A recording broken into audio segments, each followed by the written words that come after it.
Hello guys, कल की कक्षा में हम लोगों ने हाउ इंग्लिश बिगेन, इंग्लिश कैसे शुरू हुआ, इसके बारे में थोड़ा डिस्कस किए थे। और कल हम ये भी जाने थे इंग्लिश एक भाषा है, तो भाषा का परिभाषा भी जाने थे, जिसमें हम लैंग्वेज का डेफिनेशन देख चुके थे। कोई भी भाषा जानने के लिए उसकी व्याकरण पढ़ना बहुत ज़रूरी होता है। जैसे इंग्लिश भी एक लैंग्वेज है, तो इंग्लिश का भी एक व्याकरण होता है, एक कंप्लीट व्याकरण है इंग्लिश का, जो आज हम शुरू करने वाले हैं। तो आज हम लोग शुरू करने वाले हैं इंग्लिश ग्रामर। व्याकरण को अंग्रेजी में हम लोग क्या कहते हैं? ग्रामर कहते हैं। तो आज हम लोग जो कक्षा शुरू होगी वो इंग्लिश ग्रामर का डेफिनेशन जानेंगे और उनका ब्रांचेस जानेंगे और उनके ब्रांचेस का भी डीपली स्टडी करेंगे हम लोग। तो चलिए हम शुरू करते हैं और आप लोग भी लिखेंगे English grammar. English grammar,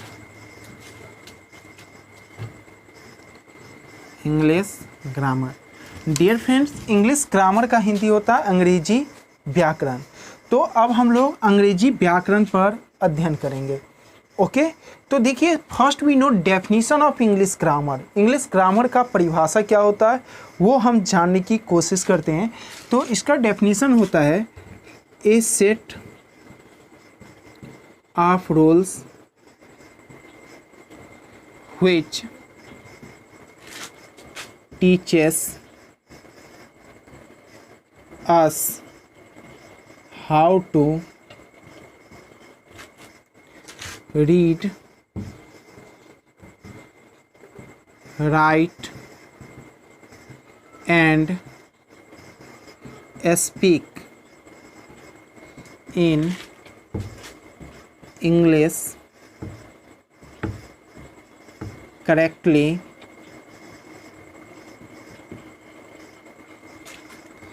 is called English grammar। Dear friends, देखिए सिंपल सा डेफिनेशन है, a set of rules which teaches us how to read, write and speak in English correctly is called English grammar. यानी इसका हिंदी होता है नियमों का वैसा समूह। ए सेट ऑफ रूल्स मतलब नियमों का ऐसा समूह जो हमें अंग्रेजी में शुद्ध पढ़ना, लिखना और बोलना सिखाता है, तो उसे हम इंग्लिश ग्रामर कहते हैं। यानी नियमों का वैसा समूह जो हमें अंग्रेजी में शुद्ध पढ़ना, लिखना और बोलना सिखाता है, उसे हम इंग्लिश व्याकरण कहते हैं, इंग्लिश ग्रामर कहते हैं। ओके, अब हम लोग ये जानते हैं इंग्लिश ग्रामर के कितने ब्रांचेस हैं। How many branches of English grammar. तो डियर फ्रेंड्स, लिखेंगे there are 5 branches of English grammar। Dear friends, English grammar के 5 शाखाएं हैं। इंग्लिश ग्रामर के 5 शाखाएं हैं। उनमें पहला है आपका ऑर्थोग्राफी,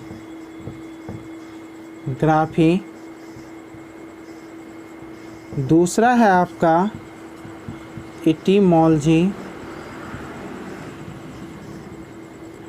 तीसरा है सिंटैक्स, चौथा है पंक्चुएशन, पांचवा है प्रोसोडी। तो डियर फ्रेंड्स, इसके बारे में थोड़ा आज संक्षेप में जानकारी पांचों के बारे में हम जान लेते हैं। सबसे पहले हम देखिए, लिखें ऑर्थोग्राफी। ऑर्थोग्राफी मीन्स होता है वर्ण विचार। वर्ण विचार यानी वर्ण विचार। वर्ण विचार के अंतर्गत हम मुख्य रूप से लेटर का अध्ययन करते हैं। लेटर कितने प्रकार के होते हैं, लेटर के कितने भाग होते हैं। इसी के अंतर्गत हम साउंड के भी अध्ययन करते हैं, फोनेमिक ट्रांसक्रिप्शन के भी बारे में जानते हैं। तो ये सभी जानकारी हमें ऑर्थोग्राफी से मिलती है, जो आगे चलकर हम इसका स्टडी करेंगे। दूसरा है डियर फ्रेंड्स इटीमोलॉजी। इटीमोलॉजी का हिंदी होता है शब्द विचार। तो डियर फ्रेंड्स शब्द विचार नाम से ही स्पष्ट है, इसमें हम मुख्य रूप से वर्ड के बारे में अध्ययन करते हैं, वर्ड का परिभाषा जानते हैं, वर्ड के प्रकार जानते हैं। बहुत प्रकार के वर्ड्स इसमें होता है जो हम आपको बताएंगे।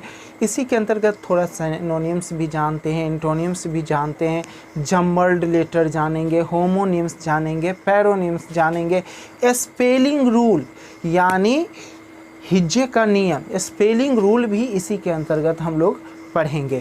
तो ये सब स्टडी हम लोग इटीमोलॉजी के अंतर्गत करेंगे।